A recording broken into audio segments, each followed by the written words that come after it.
it's Jeff at Budrum here, and Wilma's with me on the camera, and this morning we're going to do a video, and we're going to dig the perfect spuds, and we're going to cook them and blanch them. And before I dig, I'm going to show you the full extent of our potato patch. So over to the right here I've got a single row that's just popping out of the ground. I've got a short double row here, and by double row I dig a wide trench for the double row, and I stagger the plants. So I've got 1, 2, 3, 4, 5, 6, so that when they're filled up, so you've got like a wide single row, so I call it a double row. And we've got a single row along here. They're about the same size, they're just popping out through the ground. And we've got another single row here, I've just planted them yesterday. We've got a single row of spuds there. I think they might be sabagos. They'll be ready to harvest soon. We've got a double row here of sabagos. I think they're all sabagos there. So we can turn it off. So we've got another a short double row here. They're almost to the point where they've got to be hilled up. There's one straggler here. He's just a bit later than the rest. We've got a single row here. I think we've got 2 or 3 single rows here. If you saw our upload where we planted the rainbow chard and the broccoli, you'll get a bit of an idea of how much growth has happened here since we did that upload. And just around behind me here to the right is where I buried those food scraps that time a couple of months ago. So if you saw that video, you'll be able to see how much has happened since then. So we'll turn it off. So here we've got like a sort of a double row. I've dug a few of them out, and they're the ones I'm going to be digging shortly. A bit further to the right, just behind that lemongrass, is a double row that I hilled up in that video where we've buried the food scraps. So we'll turn it off and go over to the other section. Righto, so to the far left we've got a beautiful patch there of, I think they're sabagos. The double row there, and there's a single row I planted yesterday. Another short double row. So we're going to have potatoes later on. Now we've got another patch, another single row along there. They're not doing as good as the ones that's in the full sun, but yeah, we're still going to get a feed out of them. And we sort of blanch them and cook them, blanch them and freeze them, so we'll have them all year round. So that covers that. Okay, well these are the foliage is starting to die back a little bit. So these are the ones I dug yesterday were beautiful. So I'm just going to, I'm not really sure what variety we got here. So I'm just going to. These are the Kipplers. Wow, that's beautiful. That's unbelievable. Yeah, they're the Kipplers. That's one plant. Oh boy. Now they're as good as the ones you get in the shops.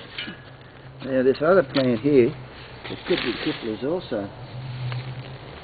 Jeff just finished digging these plants, and he's got Kipplers there, and then there's the Dutch creams that he's just picking up now. Sorry. And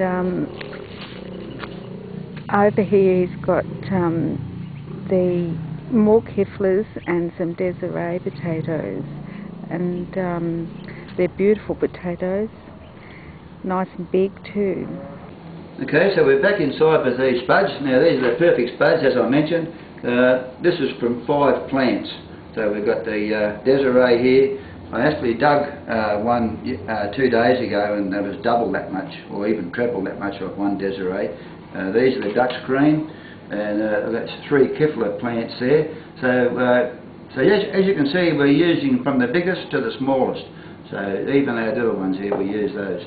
And you even get some odd shapes. You can almost imagine that as a cartoon character. And this one here, sort of a mother holding this baby or something like that. Yeah. What do you reckon? Yeah. And this one here is quite a, it looks like a nice little doll. yeah, and so that's what. Anyway, do you want to know why I call these the perfect spuds? Briefly? Yes, I would like to know. Okay. Now the reason why I call these the perfect spuds is because there was no chemicals or sprays growing in the growing process. They're grown completely organically, and there's no fossil fuel used in bringing these, like in getting these home.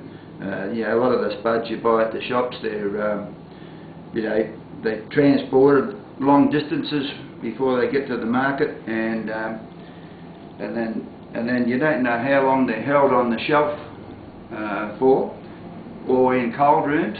The other thing about these spuds, we very rarely peel our spuds. Now, as you can see, I've given these a rough hose off. Now, with these Dutch creams, you can see that the hose practically took off all the skin. So what we'll do is give them a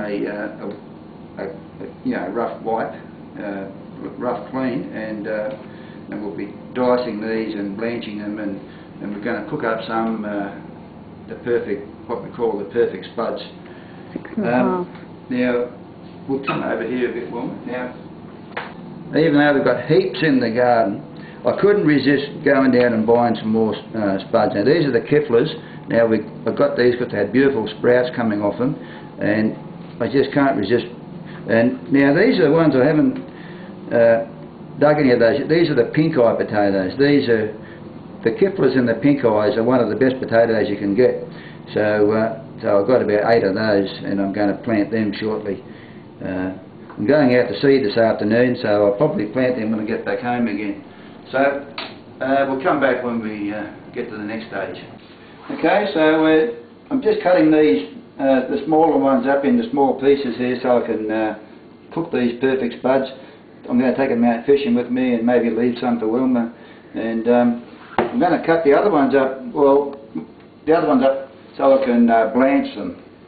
So as you can see, I haven't peeled any. I've only just washed them and give them a good wash. The skin's very thin, and these don't need to be peeled at all. So over here I've got some shallots. In my other video I showed how I picked the whole cluster and just put it in the dish in a glass jar with a bit of water just to cover the roots. And I'll show you that later. And I've got a saucepan here with about a half a teaspoon of salt to cook our perfect spuds, and I've got another saucepan. I'm going to blanch the other ones in that, ready to freeze. So we'll come back. Right now, so our small spuds are cooking in here, and I've dressed up some of these shallots, so it's sort of hard to imagine that they turn into that. Now our water's come to the boil for blanching, so I'm just going to throw. Now I've cut these into small baked potato size, so I'm just going to drop them in the boiling water. Not the whole lot, maybe half. And now the water's. What we're going to do is bring that back to the boil, and we'll come back when that's done. Okay, so these are the water's back to the boil. So it's only been boiling for about a minute. So I'm just taking these out, and so you can turn it off and righto, so our spuds have cooked, our perfect spuds. So what I'm going to do now is drain the water out.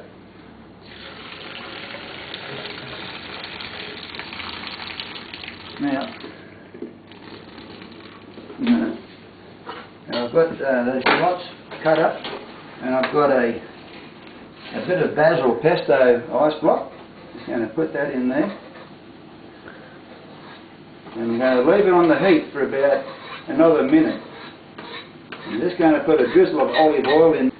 Okay, so in summary, I'm just mixing all this through. This is our perfect spuds, and I've added the kernels of 1 cob of super sweet corn. Now over to the right, we've got our blanched potatoes just cooling down, ready to bag up to put in the freezer.